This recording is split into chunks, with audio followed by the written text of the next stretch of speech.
예, 오늘 제가 말씀드릴 주제는 미중 기술 패권 경쟁과 한국의 대응 방향 이라는 주제입니다.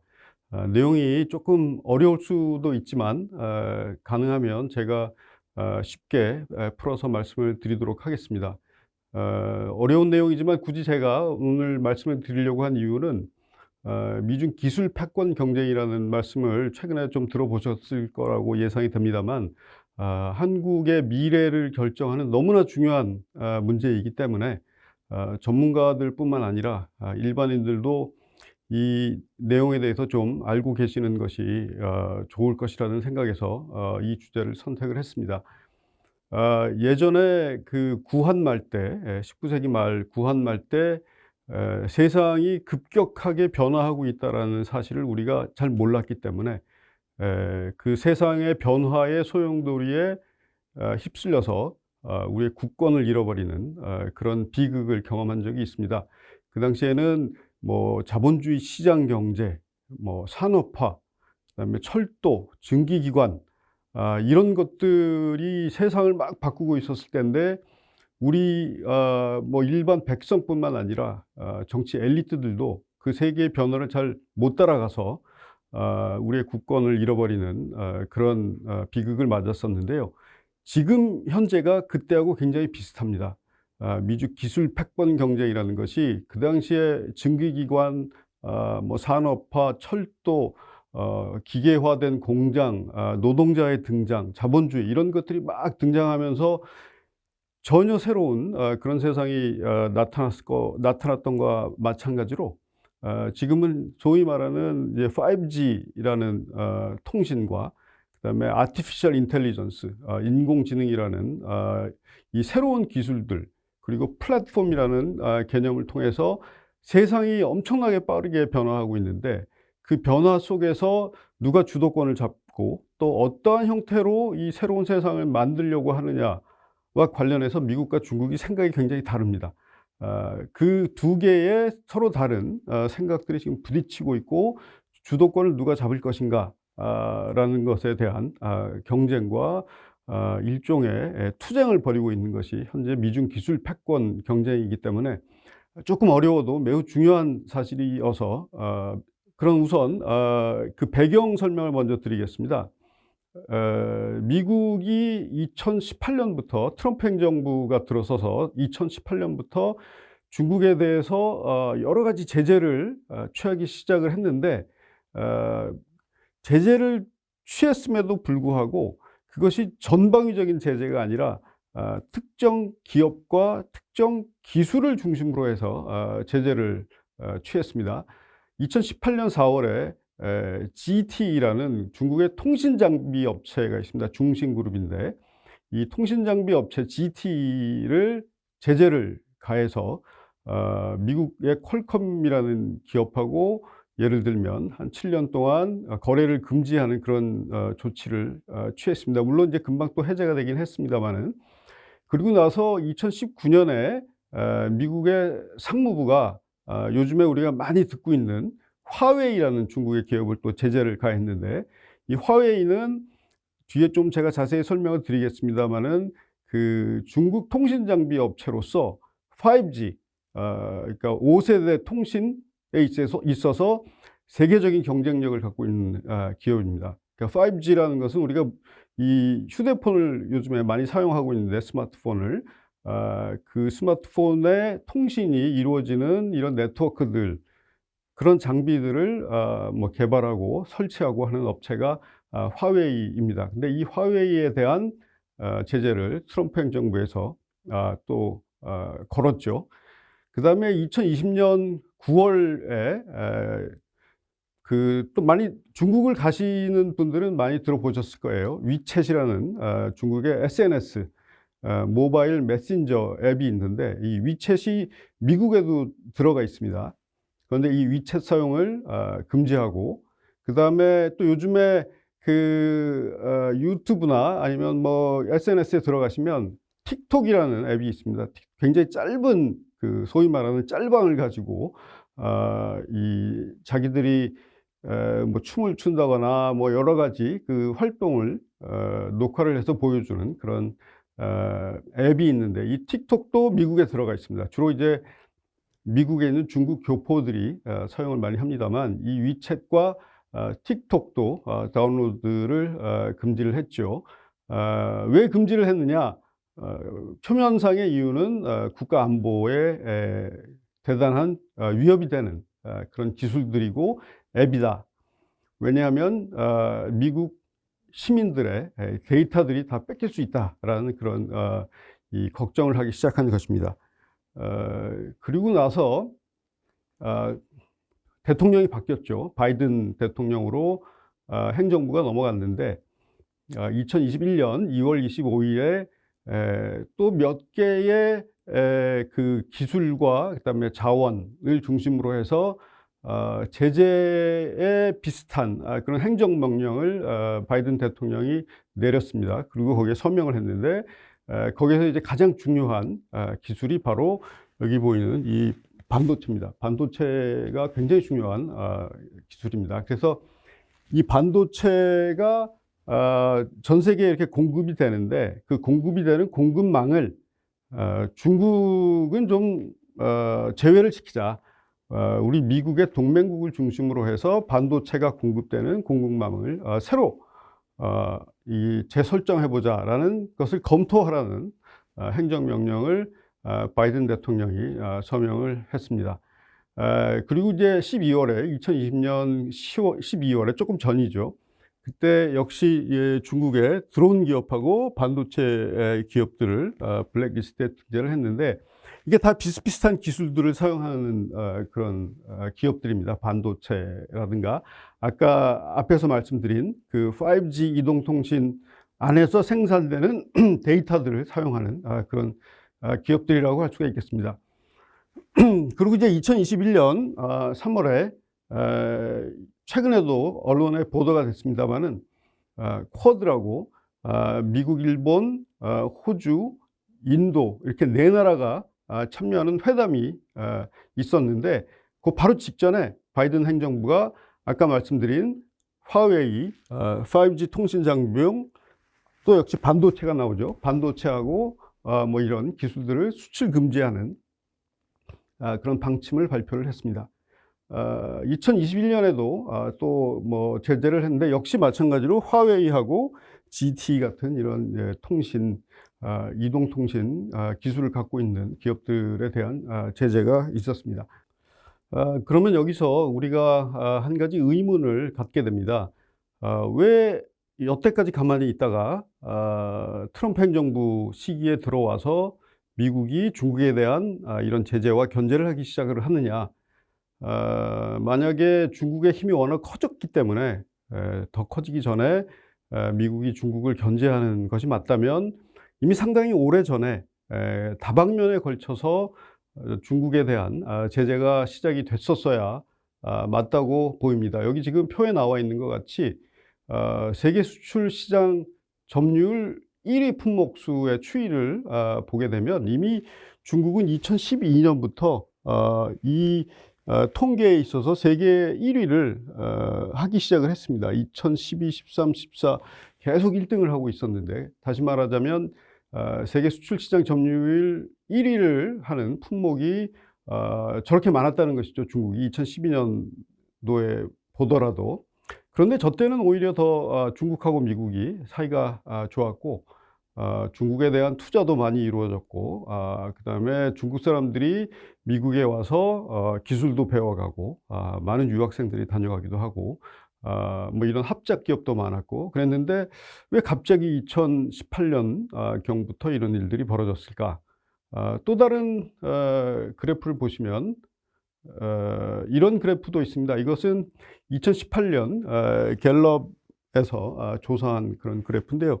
이 그래프가 뭘 의미하냐 하면 미국 사람들이 봤을 때 세계에서 가장 잘 나가는 경제 대국이 어느 나라냐라는 질문을 했을 때 답이 나온 것을 그래프로 만든 것입니다. 이걸 보더라도 이미 2008년부터 미국 사람들은 중국이 미국보다 훨씬 잘 나가는 그런 세계적인 경제 대국이다라는 생각들을 갖고 있었는데 이때는 뭐 오히려 미중 관계가 그 경제적인 관계는 서로 협력적인 관계가 많았고 2018년이 돼서야 이 트럼프 행정부에서 견제를 하고 제재를 하고 그것이 바이든 행정부까지 하나는 공화당이고 하나는 민주당이고 그러니까 이 양당이 당에 상관없이 지금 중국에 대한 견제를 하고 있는 것이죠. 또 이 그래프를 보시더라도 이것은 유럽 사람들이 미국하고 중국의 경제에 대해서 어떻게 보느냐에 대한 설문을 한 것인데 유럽에서도 이미 뭐 2010년경에 중국이 미국의 경제를 뛰어넘은 이 경제 대국이다라는 그런 인식을 하고 있었는데 이런 여러 가지 변화에도 불구하고 그전 정부에서는 가만히 있다가 공화당 트럼프 행정부 그다음에 민주당 바이든 행정부에 들어와서 중국에 대한 제재를 하기 시작했고 그것도 특정 기술을 갖고 있는 몇 가지 기업에 대해서만 제재를 하기 시작을 했습니다. 그런데 이 특정 기술을 갖고 있는 몇 가지 기업에 대한 제재를 함에도 불구하고 그것이 미중 간의 기술 패권 경쟁이다라는 엄청난 그런 용어들을 지금 사용을 하고 있는 것이죠. 그래서 그 이유가 무엇이고 그다음에 그것이 앞으로 국제 정치와 한국에 어떤 영향을 미칠 것인지에 대해서 지금부터 제가 설명을 해드리겠습니다. 우선 미국이 중국으로부터 특정한 자극을 받기 시작을 합니다. 그것은 아까 말씀드린 대로 뭐 2008년, 10년 이때 있었던 일이 아니고 그 이후에 2015년경부터 이런 자극을 받게 되는데 그것이 중국 제조 2025라는 중국의 야심찬 계획입니다. Made in China 중국 제조 2025라는 그런 계획인데요. 이 내용을 보시게 되면 2015년에 당시 리커창 총리가 전국인민대표대회에서 중국 제조 2025라는 정책을 발표를 합니다. 이 중국 제조 2025라는 정책 안에는 요즘 우리가 얘기하는 4차 산업혁명의 핵심 기술들이 여기에 다 담겨 있습니다. 10대 핵심 산업이라고 되어 있는데 뭐 이 산업들을 하나하나 다 아실 필요는 없고요.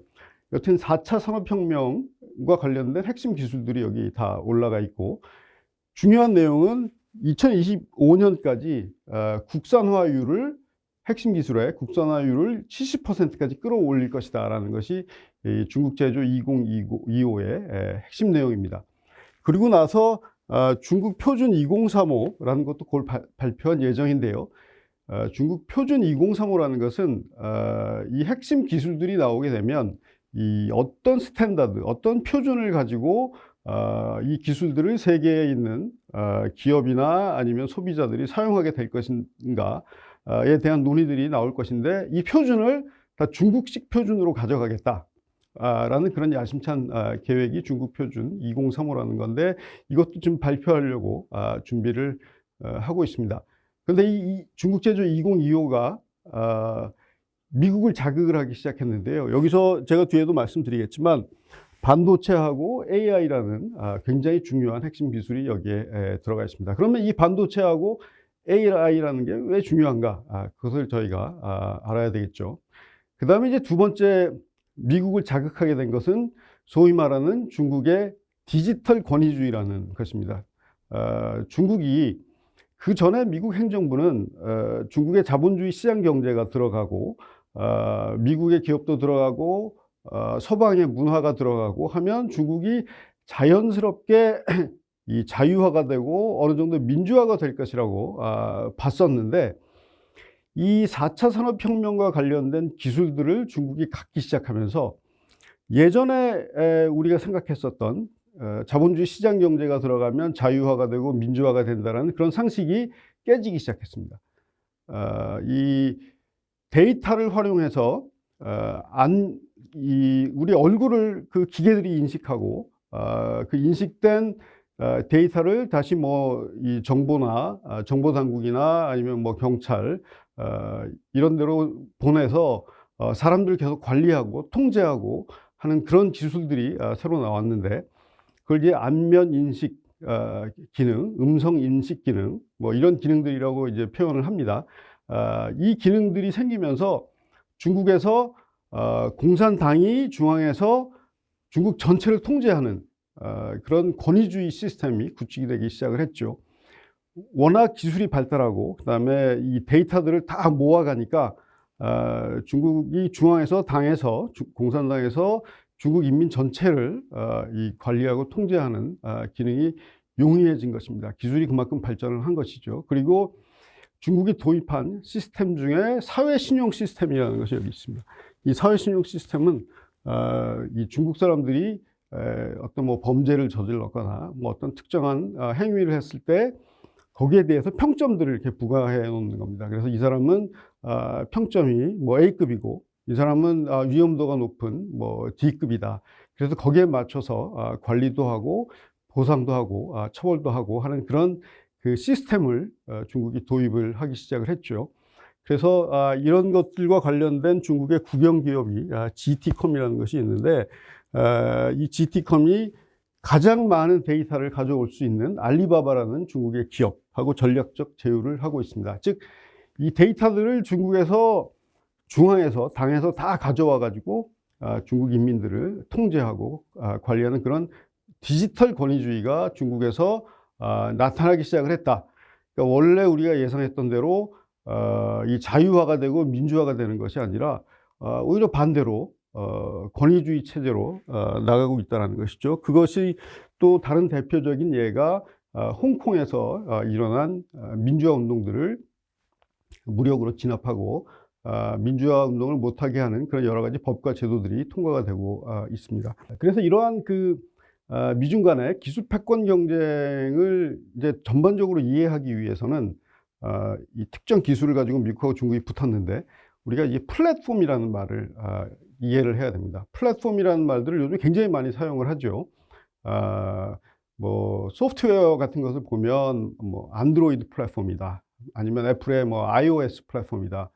아니면 뭐 컨텐츠 플랫폼이라 그래서 뭐 앱스토어에 애플 전용 플랫폼 스토어가 있고 아니면 뭐 안드로이드 전용의 구글 플레이 플랫폼이 있고 뭐 이런 다양한 그 분야에서 플랫폼이라는 용어를 사용을 하는데 원래 이 플랫폼이라는 말이 처음 나오게 된 것은 그 기차역 플랫폼에서 이 말이 나왔습니다. 기차역 플랫폼에서는 사람들이 그 플랫폼에서 많은 사람들끼리 서로 만나고 거기서 뭐 거래도 하고 옛날 생각을 하시면 됩니다.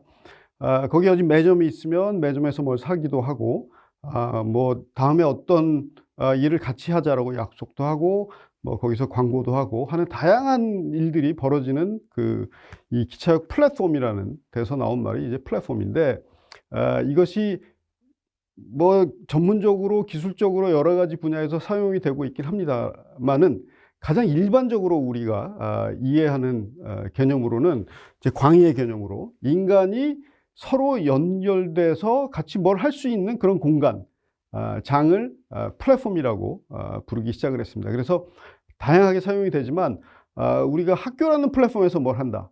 아니면 뭐 국제 정치를 하시는 분들 사이에서는 뭐 G7이라는 플랫폼에서 뭘 한다. 아니면 뭐 이 네이버를 좋아하시는 분들은 네이버라는 플랫폼에서 우리가 뭐 결제도 하고 뭘 사기도 하고 뉴스도 보고 뭐 이런 여러 가지 활동들을 하는 것이죠. 그래서 인간이 서로 연결돼서 거기서 뭘 같이 할 수 있는 그런 공간, 장을 우리가 플랫폼이라고 부를 수가 있습니다.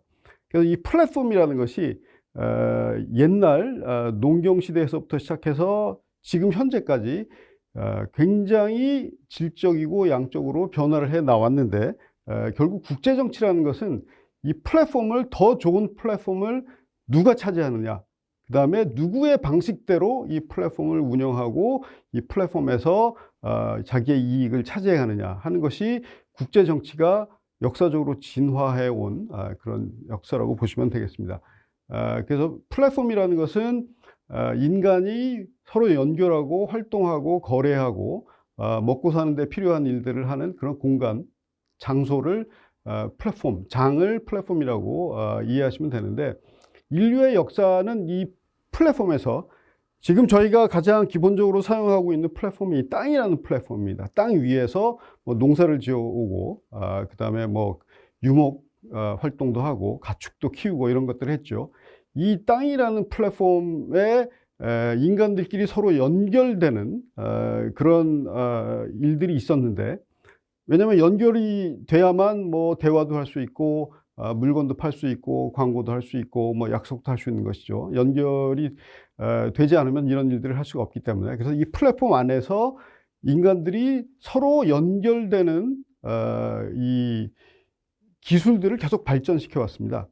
그래서 처음 농사 지을 때의 플랫폼보다 지금의 인간들이 활동하는 이 땅 위의 플랫폼을 보게 되면 연결의 종류라든가 연결의 횟수라든가 연결이 될 수 있는 거리라든가, 그다음에 연결을 통해서 전달하는 정보량이라든가, 그다음에 속도, 그다음에 얼마나 많은 사람들이 동시에 이 연결에 접속이 가능한가, 그리고 내가 아는 사람하고만 연결을 하느냐 모르는 사람도 연결을 할 수 있느냐 하는 이런 그 다양한 형태의 연결이 발전되어 온 것이고, 또 양이 늘어나는 것이 이 플랫폼 진화의 역사라고 할 수가 있는데요.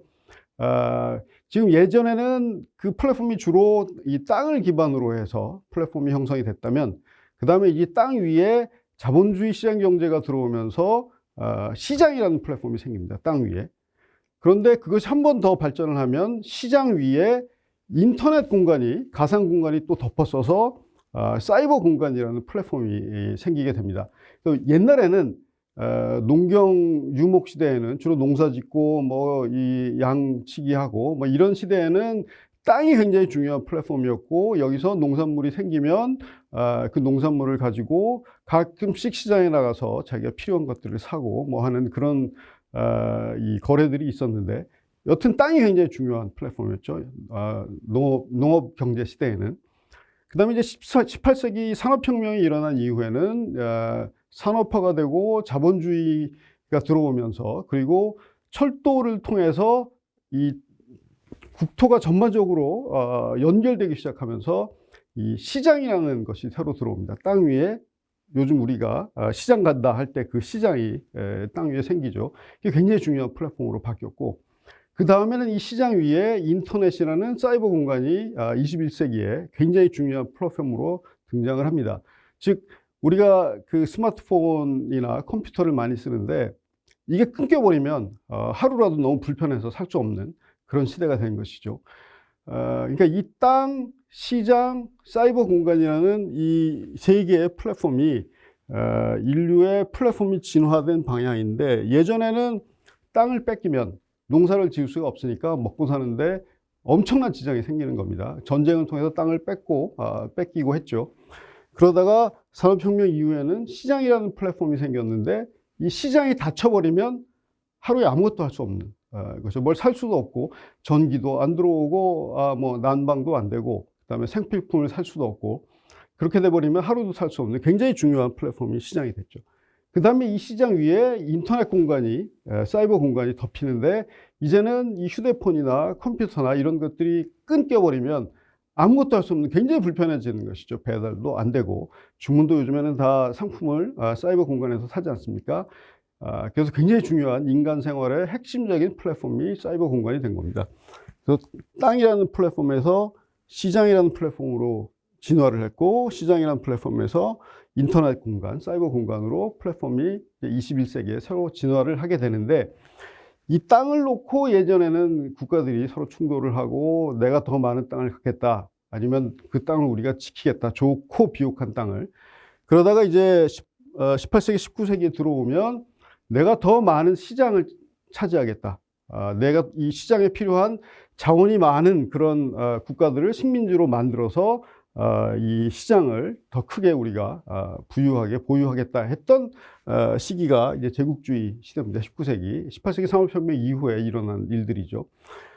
그리고 나서 이제 이 시장이라는 것이 국제시장으로 정착이 되면서 인터넷이 깔리고 사이버 공간이 이제 주요한 플랫폼이 되면서 이 사이버 공간을 놓고 국가들끼리 충돌을 하는데, 가장 강력한 두 개의 국가, 미국하고 중국이 충돌을 하는 것이 이제 기술 패권의 핵심이 되겠습니다. 그 부분을 이제 좀 더 제가 뒤에서 설명을 하겠습니다.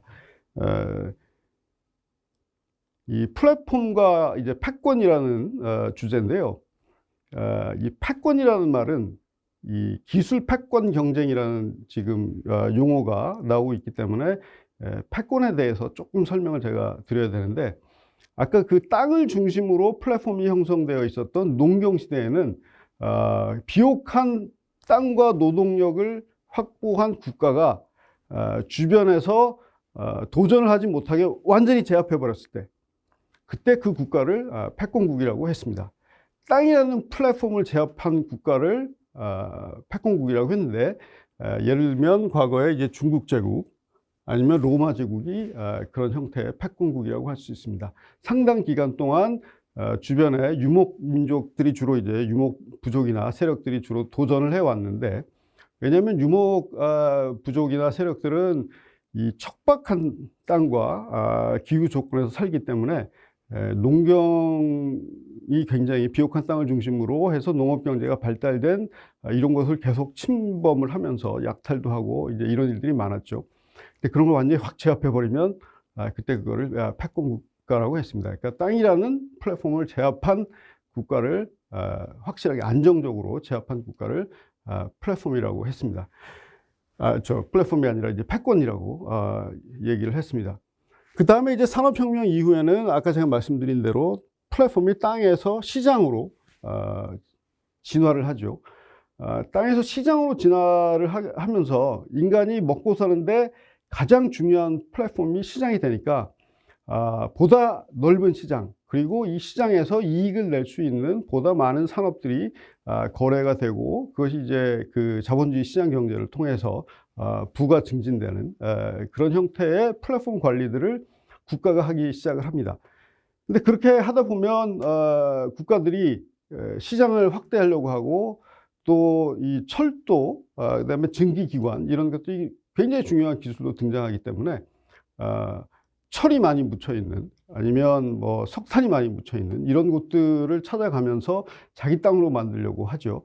이게 다 이제 시장이라는 플랫폼을 넓히려고 하는 그런 작업들인데, 다양한 유럽의 국가들이, 나중에는 일본도 여기에 참여했습니다만은, 유럽과 미국과 일본 이런 국가들이 자기의 시장이라는 플랫폼을 넓히기 위해서 식민지도 만들고 하면서 충돌을 하기 시작을 했습니다.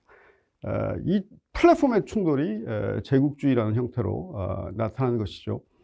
그런데 이 플랫폼을 전 세계 시장을 하나로 딱 관리를 해서 제압을 해버리는 그런 나라가 19세기까지, 18세기, 19세기까지 등장하지를 않았습니다. 우리들은 흔히 영국이 그런 패권 국가라고 생각하는 경향이 있는데, 영국이 시장이라는 플랫폼을, 세계의 시장이라는 플랫폼을 다 제압하는 그런 국가가 아니고, 식민지가 굉장히 많은 넓은 시장을 전 세계적으로 개척한 강한 국가였다. 되게 그 정도로 보는 것이 맞을 겁니다. 그래서 이 당시에는 그 로마나 중국 같은 그런 압도적인 패권이 있었던 그런 시기는 아닙니다. 18세기, 19세기에. 이제 그 플랫폼이라는 것이 시장으로 바뀌었는데, 시장으로 바뀐 플랫폼이 또 한 번 약간의 변화를 가져옵니다. 그 변화 속에서 미국이라는 이제 패권 국가가 등장하게 되는데, 아까 제가 처음 말씀드린 대로 농경 경제가, 농업 경제가 플랫폼을 지배하던 시대에 패권 국가는 그 땅이라는 플랫폼을 안정적으로 제압한 국가를 패권 국가라고 했다면, 이제는 세계 시장이라는 플랫폼을 안정적으로 지배하는 국가를 패권 국가라고 부르게 됐습니다. 부르게 되는 것이죠. 19세기까지는 세계 시장을 안정적으로 지배하는 그런 패권 국가가 존재를 하지 않았습니다. 영국도 그런 국가는 아니었죠. 그런데 1945년 이후에 이렇게 시장을 놓고 각자 자국의 플랫폼을 넓히려고 하다 보니까 자꾸 부딪히고 전쟁이 일어나고 제국주의적인 비극이 생기니까, 이제 그거 하지 말자. 자국의 시장을 가지고 더 넓히려는 시도는 이제 그만하고, 이 각각의 자국의 시장들을 하나로 연결시켜서 세계 시장을 한번 만들어 보자 했던 그런 굉장히 야심찬 프로젝트를 1945년 이후에 미국이 시작을 합니다. 미국이 이 야심찬 프로젝트를 통해서 일단 사회주의 공산주의권의 국가들은 제외가 되지만 자본주의 시장 경제를 채택하고 있는 국가들 사이에서 시장을 하나로 다 연결해서 통합하려는 그런 시도를 미국이 하기 시작을 하고, 그래서 국제시장이라는 새로운 플랫폼을 미국이 만들었습니다. 예전에는 국내 시장이라는 각각의 플랫폼이 있었는데 이 플랫폼 오브 플랫폼이 플랫폼으로 다시 연결돼서 더 큰 세계 시장이라는 플랫폼이 미국에 의해서 만들어졌죠.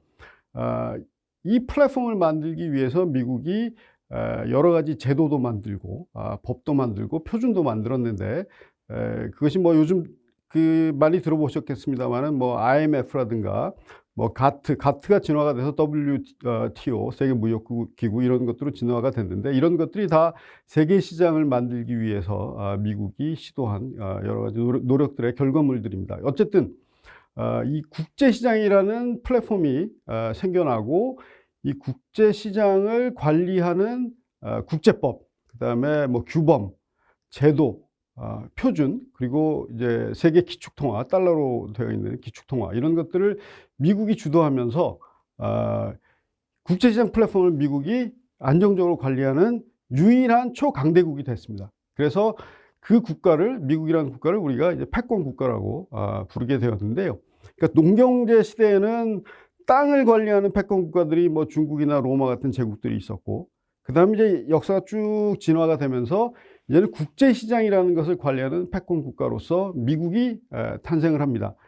그런데 미국이 이 패권을 주도하기 위해서는, 패권을 행사하기 위해서는 국제시장이라는 것에 대한 제도나 뭐 규범이나 표준 이런 것들을 제공하는 것뿐만 아니라 이게 흔들리지 않게 이 플랫폼 자체를 안정적으로 유지해야 되는 그런 임무도 생기죠.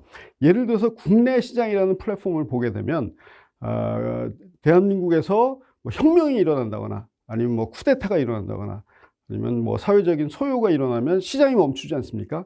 그러니까 이 시장이 멈추지 않도록 이런 것들을 관리하는 것이 국내에서는 치안이라는 기능이죠. 경찰력이 이제 동원이 돼서 치안을 유지하게 되면 시장이 안정적으로 계속 돌아갈 수가 있습니다. 혁명이나 이런 것들이 일어나지 않도록 하는 것인데, 마찬가지로 국제시장도 이제 세계 시장이 하나로 연결됐기 때문에 이 시장이 딱 중단되게 되면 바로 당장 우리가 수입하던 기름도 안 들어오고, 그러면 이제 전기도 못 쓰게 되고 밥도 못 지어 먹고 이렇게 되는 거죠. 그래서 이 국제시장이라는 플랫폼이 우리의 일상생활에서 굉장히 중요한 그런 플랫폼이 됐는데, 여기에 안정을 제공하는 미국의 기능이 바로 동맹을 통해서 나타나는 미국의 군사력 투사입니다.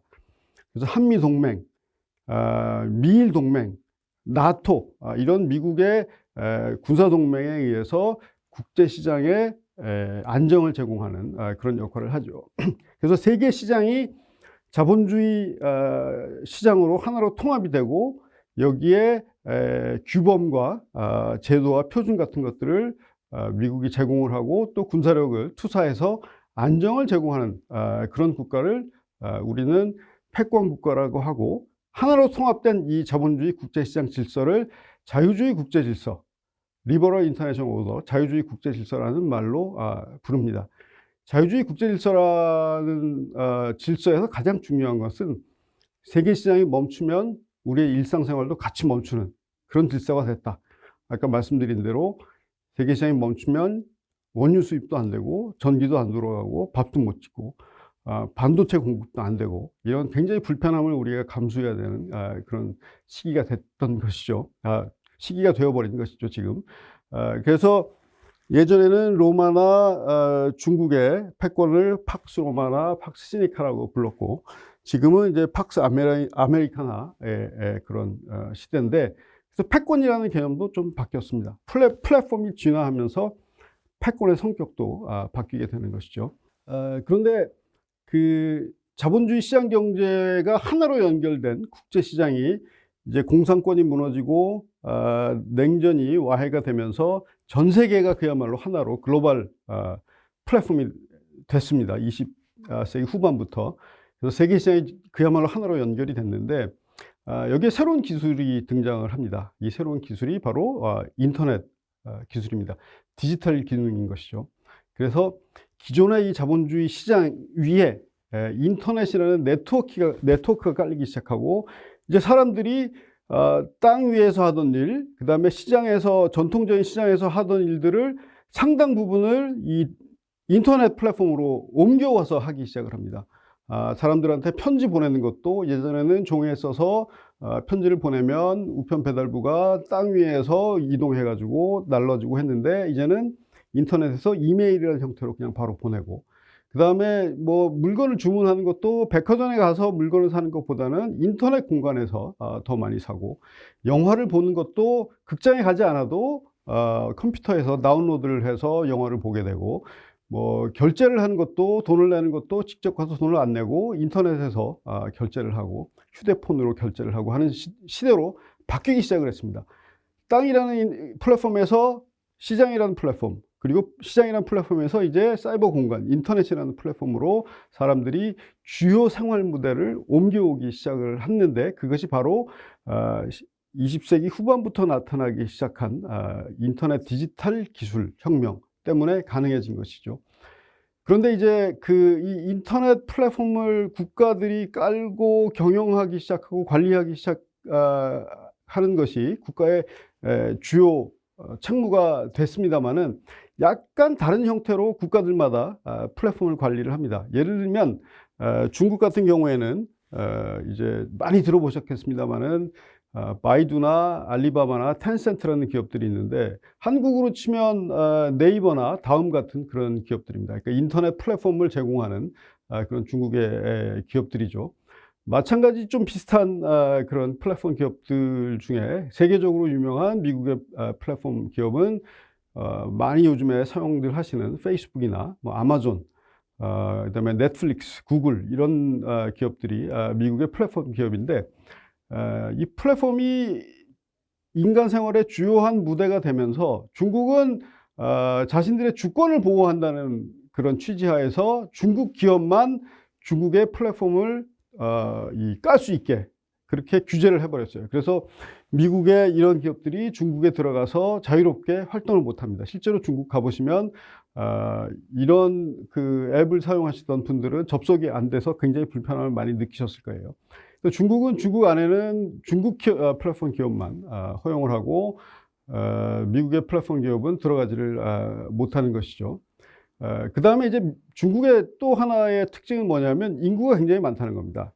그래서 이 10억이 넘는 인구가 이 플랫폼에 접속을 해서 다양한 활동을 하다 보면 어마어마한 데이터를 남기겠죠. 뭐 거래했던 기록이라든가, 아니면 뭐 이메일이 왔다 갔다 한 기록이라든가, 아니면 자기가 뭘 써서 남겼으면 그 남긴 기록, 사진과 관련된 기록들, 이런 굉장히 많은 기록들이 중국의 플랫폼 위에서 떠다닐 겁니다. 10억이 넘는 인구가 사용을 하고 있기 때문에. 그래서 중국은 그야말로 빅데이터, 엄청나게 많은 데이터를 갖게 되는 겁니다. 다른 나라하고 비교했을 때 중국만큼 빅데이터를 갖게 되는 그런 나라가 지금 없는 거죠. 그런데 만약에 이런 중국 시장에 굉장히 선진적인 통신 기술이 나와서 중국의 이 사이버 공간을 다 깔아버렸다.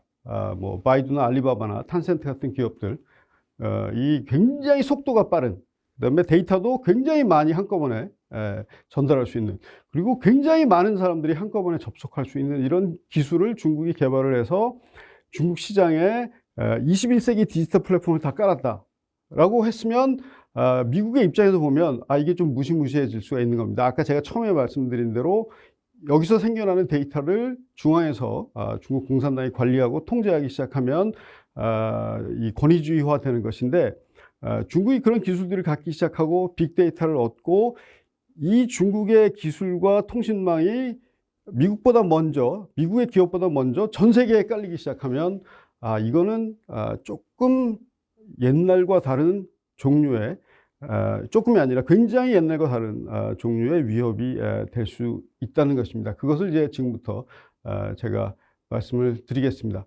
그래서 21세기에 들어와서 자유주의 국제 질서라는 하나로 연결된 세계 시장 위에 디지털 플랫폼이 하나 더 깔리고, 그럼 이 디지털 플랫폼이 주요한 인간의 생활 공간이 됐을 때 이것을 누가 지배하느냐에 따라서 굉장히 중요한 위협도 탄생하고 우리의 생활 방식도 바뀌고 어떤 때는 굉장히 불편해질 수 있는 이런 일들이 생기게 되는 것입니다. 그래서 이제부터 나오는 내용들은 앞으로 미래에 발생할 수 있는 두 가지 시나리오가 되겠습니다. 하나는 자유주의 디지털 국제 질서라는 시나리오고, 또 하나는 전체주의 디지털 국제 질서라는 시나리오입니다. 지금 우리가 살고 있는 이 플랫폼은 세계 시장이 자본주의 시장 경제, 그리고 굉장히 자유주의적인 개방된 자유로운 그런 질서라고 할 수 있다면, 만약에 이 사이버 공간이 이 위에 깔리면서 중국식의 어떤 중앙에서 컨트롤하는 이 사이버 공간이 세계 표준이 된다면, 이 질서를 우리는 자유주의 디지털 국제 질서라고 부르기보다는 전체주의 디지털 국제 질서에 가까운 질서가 될 거라고 볼 수가 있는 것이죠. 두 가지의 시나리오가 있는데, 아주 이상적인 방향으로 나간다면 자유주의 디지털 국제 질서로 진화하는 것이 우리한테는 좋은 것이지만, 중국이라는 굉장히 거대한 새로운 디지털 강국이 등장하면서 이 질서를 자유주의 디지털 국제 질서가 아니라 전체주의 디지털 국제 질서로 만들 수 있는 것이 아니냐 하는 그런 생각들이 나오기 시작을 했습니다. 그래서 여기서 굉장히 중요한 소위 말하는 게임 체인저, 이 틀을 바꿀 수 있는 기술과 사건들이 생겨났는데, 그 대표적인 게임 체인저가 아까 이제 화웨이라는 기업을 제재를 했습니다마는, 화웨이가 세계적인 경쟁을 갖고 있는 5G 통신 기술, 그 다음에 인공지능이라는 아티피셜 인텔리전스라는 기술, 그리고 중국이 시장 경제가 도입이 됐는데 자유화되지 않고 오히려 더 권위주의적으로 발전을 하는, 경제 성장하는 그런 모델을 개발을 했다. 그래서 권위주의적인 중국의 발전 모델, 이런 것들이 게임 체인저가 돼서 21세기에 나타나기 시작을 했습니다. 5G는 아까 제가 말씀드린 대로 뭐 2시간 분량의 영화를 4초 이내에 다운로드할 수 있는 굉장한 이 고속 통신 기능을 갖고 있는 네트워크라고 생각하시면 됩니다. 여기서 가격면이나 기술력 면에서 가장 앞서 나가고 있는 기업이 중국의 화웨이라는 기업입니다. 그래서 중국이 이 화웨이에 대해서 제재를 가했죠. 그 다음에 이 5G라는 통신망이 이 중국 전체에 깔리고, 또 중국 주변 국가들한테 이렇게 계속 깔리게 되면 이 통신망을 사용하는 서비스들이 쭉 붙겠죠. 뭐 결제 시스템도 붙을 테고, 뭐 이 통신망을 타고 다니는 자율주행 자동차도 생길 거고, 통신망 위에서 날아다니는 드론도 있을 테고, 이런 이 다양한 서비스나 뭐 기계들로부터 정보들이 생성이 되는데, 이 정보가 10억이 넘는 인구의 정보가 되기 때문에 빅데이터가 되겠죠. 그럼 이 빅데이터를 가지고 인공지능을 이렇게 트레이닝을 시킵니다. 그러니까 데이터를 자꾸 집어넣어서 이 인간과 비슷한 지능을 갖도록 이렇게 트레이닝을 시키는 그런 기술이 있는데, 그렇게 되면 아티피셜 인텔리전스가 굉장히 고도로 인간의 정신 노동을 할 수 있는 수준의 아티피셜 인텔리전스가 생기겠죠. 그러니까 빅데이터가 많은 국가일수록 인공지능을 보다 고도화시키는 데 유리합니다. 데이터가 많아야지 이 트레이닝을 보다 고도로 시킬 수가 있기 때문에.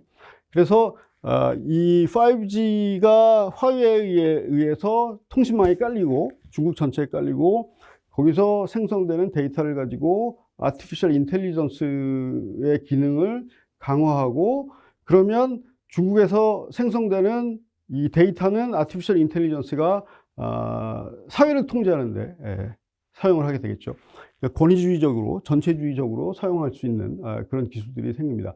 거기다 이제 양자 컴퓨팅, 그다음에 퀀텀 컴퓨팅이라는 기술도 요즘에 나오고 있습니다만은, 중국이 양자 컴퓨팅 기술도 상당히 이 높은 수준의 컴퓨팅을 갖고 있는데, 양자 컴퓨팅은 뭐 예를 들어서 슈퍼컴퓨터가 며칠에 걸려서 해야 될 그런 계산을 뭐 몇 분 안에 해내는 그런 아주 고성능의 컴퓨터라고 할 수 있습니다.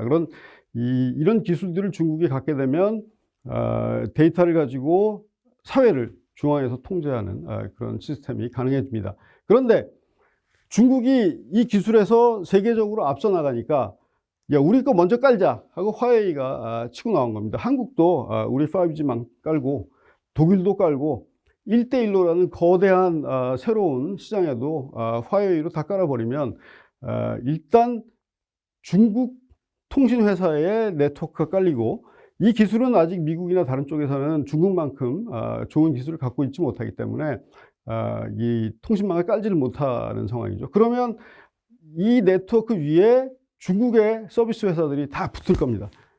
그리고 그 서비스 회사를 통해서 데이터들이 다 중국 기업과 그 기업의 상위에서 컨트롤하는 공산당으로 데이터들이 다 넘어가게 되겠죠. 그러면 전 세계에 먼저 치고 나온 중국의 5G 망이 깔리고, 그 위에 중국 기업들의 서비스망이 다 달리고, 한국의 어떤 기업들도 이 플랫폼을 이용하려면 이 5G망에 다 들어와야 되겠죠. 그렇게 되면 이 플랫폼에서 생성되는 데이터를 다 중국이 관리하게 되는 그런 엄청난, 어찌 보면 굉장히 무시무시한 일들이 생기게 되는 것입니다. 그러니까 5G가 중국 기업에 의해서 먼저 깔리고, 또 그것이 중국 걸로 깔리는 것을 미국은 빨리 이 시간에, 이 시점에서 차단을 하지 않으면 미국이 만들어 놓았던 세계 시장이라는 플랫폼이 삽시간에 중국의 플랫폼으로 바뀌게 되는 그런 시점에 지금 오게 된 것이죠. 그 5G 플랫폼에 깔리는 이 산업이나 그다음 기술이나 사업들은 우리가 많이 듣는 무인 자동차, 드론, 스마트 시티, 그다음에 IoT, 인터넷 위에 이게 기계들이 서로 다 연결되고 사람도 연결될 수 있는 이런 기술들이죠. 스마트 시티 안에 들어가면 IoT 기능들이 다 서로 연결이 돼서 작동을 하고 데이터들이 그 안에서 돌아다니게 되는 것이죠. 이런 기술들이 교통, 의료, 농업, 공공 서비스 이런 데에 쫙 다 퍼지게 됩니다. 그러니까 새로운 플랫폼이 우리의 인간 생활의 대부분을 다 지배하게 되는 것이죠. 그것을 중국이 자국 기업의 기술과 망을 가지고 전 세계를 깔아버리고, 그 위에 중국의 기업들 것이 서비스나 제품들이 먼저 다 깔리고, 그러면 이 플랫폼에서의 표준, 소위 말하는 디지털 플랫폼의 국제법, 국제 규범, 이런 것들이 중국 걸로 다 바뀌게 되는 그런 시나리오가 소위 말하는 전체주의 디지털 국제 질서로 향하는 시나리오입니다. 그런데 이것이 아까 제가 말씀드린 중국 제조 2025라는 이 정책을 발표하면서 이 야심이 보이기 시작한 겁니다. 그래서 만약에 이제 권위주의 국가 중국이 21세기 디지털 국제 질서의 패권국이 된다면 우리는 어떠한 시대를 살아가게 될 것인가? 과연 민주주의를 우리가 누릴 수 있는가? 그리고 우리의 프라이버시, 중요한 정보나 이런 것들을 마음 놓고 생산을 해내고 우리가 사람들이랑 교류하고 이런 것들을 할 수가 있겠는가 하는 그런 문제들이 생깁니다. 그래서 여기에 대해서 미국이 이거는 우리 패권에 대한 도전이다. 특히 자유주의, 민주주의적인 형태의 국제 질서를 전체주의적인 형태로 바꾸려는 중국의 도전이기 때문에 이것은 지금 시점에서 막아야 된다. 빨리 중국의 5G 통신망이 깔리는 것을 지금 시점에서 늦춰야 된다. 그리고 이쪽 자유진영의, 소위 말하는 자유진영의 기술들이 발전을 해서 자유진영의 5G 플랫폼이 생길 때까지 중국을 어느 정도 묶어놓자 하는 것들이 미국의 지금의 시도라고 보시면 되겠습니다. 그래서 만약에 자유주의 디지털 국제 질서, 그러니까 자유주의적인 그 5G망, 5G가 나오면 그 다음에 이제 6G가 되고 7G가 되고 계속 제너레이션이 바뀌면서 더 빠르고 많은 데이터들이 여기를 통해서 흘러다니겠는데, 이것이 자유주의 국제 질서 위에서 평소대로 이런 그 디지털 플랫폼 질서가 형성되어 나가면 이제 소위 말하는 데이터에 대한 관리라든가 규범을 만든다거나 하는 것들을 민주적이고 개방된 이 질서 안에서 합의에 의해서 만들어 나갈 수 있는 질서가 된다면 자유주의 디지털 국제 질서의 연속이고 여기서의 패권 국가는 그대로 미국으로 지속이 되겠죠. 그런데 반대로 이 자유주의 국제 질서 위에 디지털 국제 질서를 중국의 표준과 중국의 기술과 중국의 산업으로 다 깔아버리면 이거는 중국이라는 공산당이 중앙에서 생성되는 데이터들을 다 관리하는 소위 말하는 전체주의 디지털 국제 질서가 될 수 있는 것입니다. 그러면 미국 패권에서 자연스럽게 중국 패권 질서로 넘어가게 되고, 여기에 대해서 서방 국가나 한국, 일본을 포함한 이런 민주주의 국가들은 이 중국 패권 질서 안으로 들어갈 것이냐, 아니면 우리 나름대로의 새로운 플랫폼을, 중국의 플랫폼에 접속되지 않은, 아니면 접속을 상당히 줄인 다른 형태의 플랫폼을 만들어서 두 개의 플랫폼으로 디커플링을 시킬 것이냐 하는 이런 문제에 지금 봉착을 하게 된 것입니다. 그래서 디커플링이라는 말이 많이 나오는데, 디커플링이란 말은 중국 중심의 디지털 국제 질서 안으로 들어가지 않고 자유주의적인 디지털 국제 질서를 새롭게 하나 만드는 그런 작업을 디커플링이라고 이해하시면 되겠습니다. 그래서 이제 여기에 대한 미국의 대응 전략들이 아까 처음에 제가 소개한 미국이 중국에 대한 제재를 가한 것들이 다 이제 미국의 대응 전략입니다. 그래서 중국 화웨이의 5G 통신 네트워크가 먼저 전 세계에 깔리기 전에 화웨이를 이 시쳇말로 여기서 죽여버리자. 화웨이가 여기서 빨리 나가지 못하게 제재를 하고 화웨이의 상품들을 못 쓰게 하고 다른 나라들로 하여금, 한국에 대해서도 미국이 이런 요청을 하고 있죠. 화웨이 거 쓰지 마라. 이거는 안보에 문제가 되는 거다라고 이제 그 미국이 압력을 가하고 있죠. 중국의 5G 네트워크가 전 세계에 깔리면 여기 나와 있는 대로 중국의 이 4차 산업을 대표하는 기업들이 여기에 다 깔리고, 결제 시스템마저도 중국의 결제 시스템이 들어와서 나중에는 달러가 기축통화가 아닌 중국의 디지털 기축통화를 사용하게 될지도 모르는 것이죠. 화웨이를 이제 퇴출시키고, 그 다음에 아까 말씀드린 대로 미국에 들어와 있는 중국의 플랫폼 회사, 위챗이라든가 틱톡이라든가 이런 이 중국의 플랫폼 회사도 역시 마찬가지로 퇴출을 시키고, 사이버 공간과 관련된 중국의 선진적으로 앞서 나가는 그 사이버 플랫폼과 관련된 앞서 나가는 기업과 기술들을 다 날리기 시작을 한 겁니다. 그리고 여기서 가장 중요한 그 부품이 있는데, 그게 바로 반도체입니다. 반도체가 데이터들을 다 프로세싱을 해주고 있기 때문에 반도체에 굉장히 고성능 반도체를 사용하지 못하면 아티피셜 인텔리전스나 아니면 이 통신과 관련돼서 제대로 된 기능을 발휘하기가 어렵죠. 그런데 중국이 제조 2025에서 반도체 기술을 2025년까지 70% 국산화하겠다라고 주장을 했지만, 이 반도체 기술이라는 것은 굉장히 오랜 시간 동안 경험과 노하우가 쌓여서 만들어지는 기술이기 때문에 중국이 이 엄청난 돈을 퍼부어도 쉽게 따라올 수 있는 이런 기술이 아닙니다.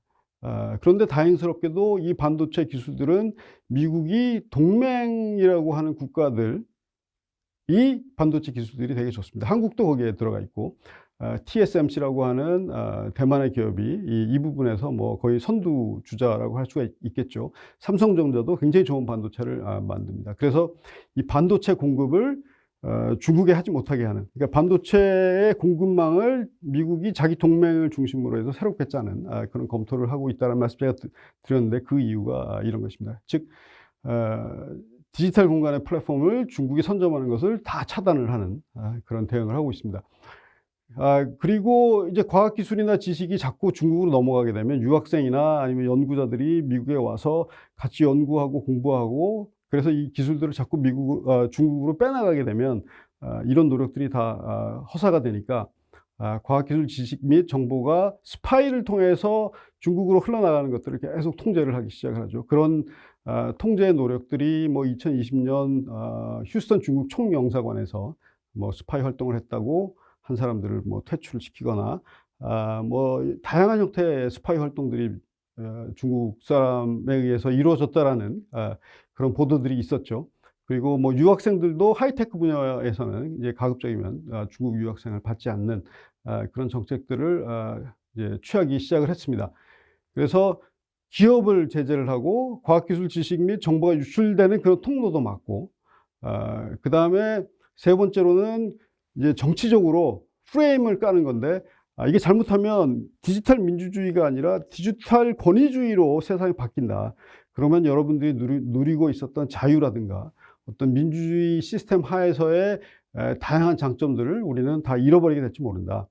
중국이 사이버 공간에서 플랫폼을 장악하게 되면 이게 디지털 권위주의로 가니까 민주주의를 공유하고 있는 국가들끼리 이렇게 뭉쳐야 된다라는 그런 이제 담론을 미국이 퍼뜨리기 시작을 했죠.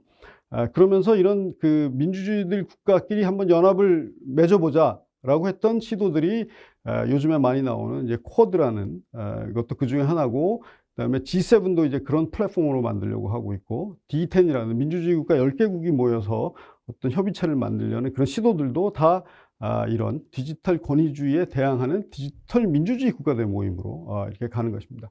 그리고 제가 표준이라는 말씀을 드렸습니다마는 2020년에 클린 네트워크라는 것을 미국이 제안을 했는데, 이 클린 네트워크는 역시 중국의 네트워크들을 이렇게 배제하는 그런 네트워크에 대한 제안입니다.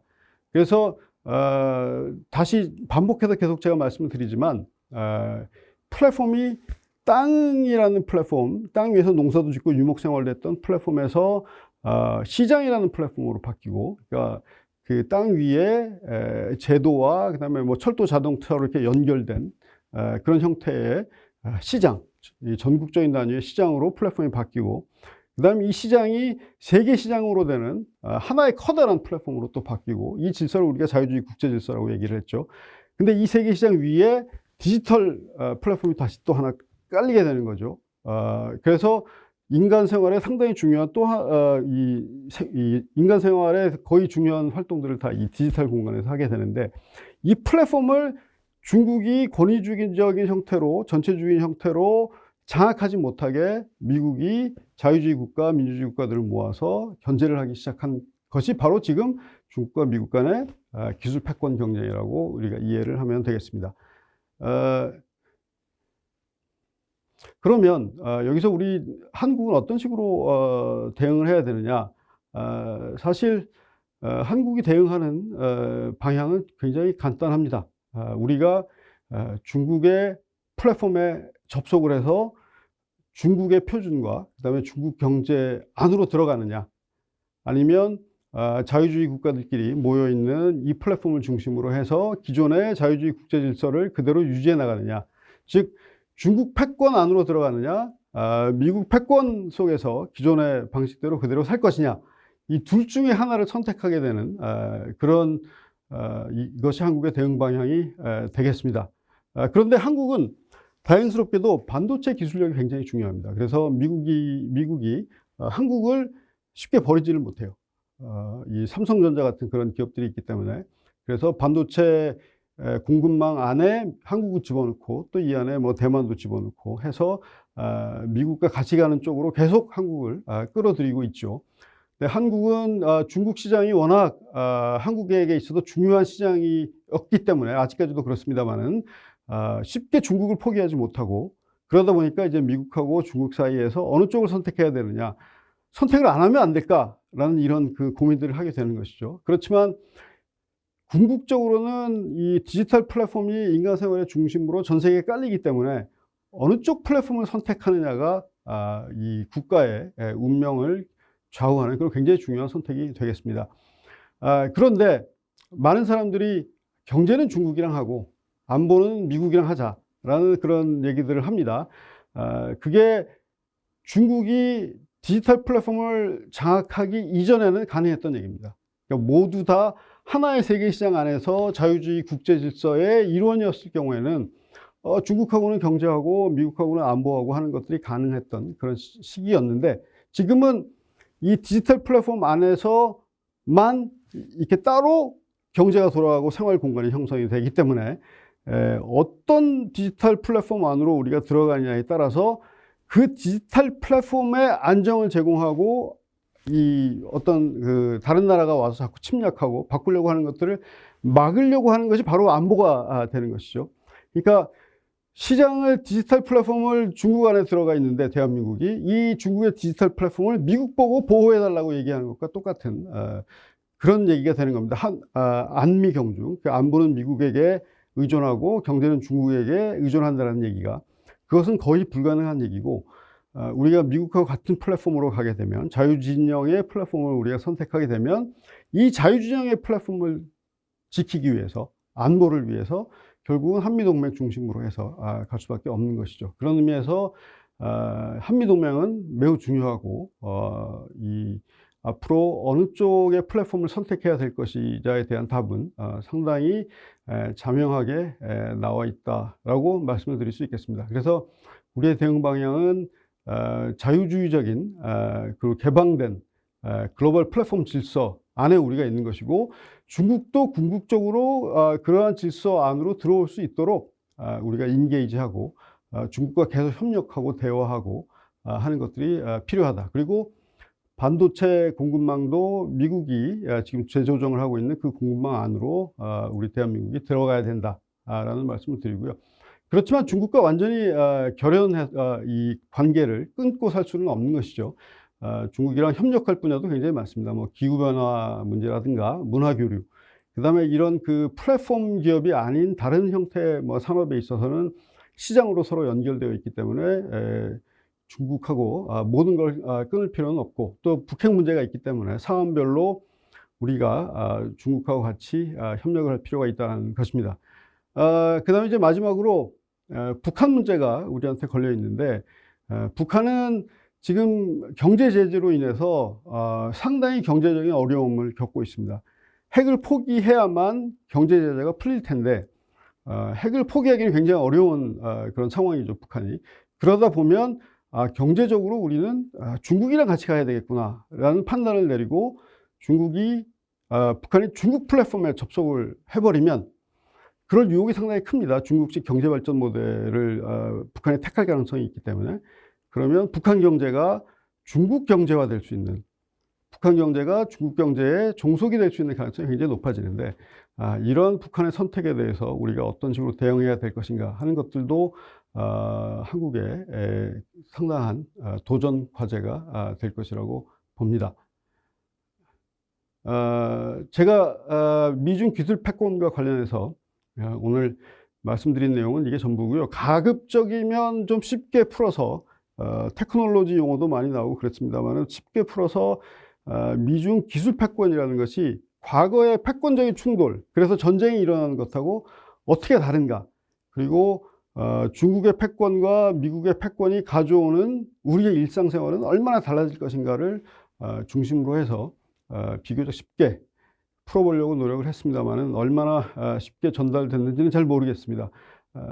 그러나 19세기 말, 구한 말 때 우리가 세계 질서가 변화하는 것을 쫓아가지 못해서 한국에게 비극이 닥친 것과 마찬가지로 지금도 이런 급격하게 변하는 세계 질서의 변화를 따라가지 못하면 한국의 운명이, 그리고 우리 국민 개개인들의 일상생활에 미치는 영향이 매우 어떤 경우에는 부정적으로, 어떤 경우에는 긍정적으로 작용을 할 수가 있다는 말씀을 드리면서 이런 국제질서 변화와 테크놀로지의 변화에 관심을 갖기를 바란다는 의미에서 제 강의를 오늘 이 주제를 선택을 했습니다.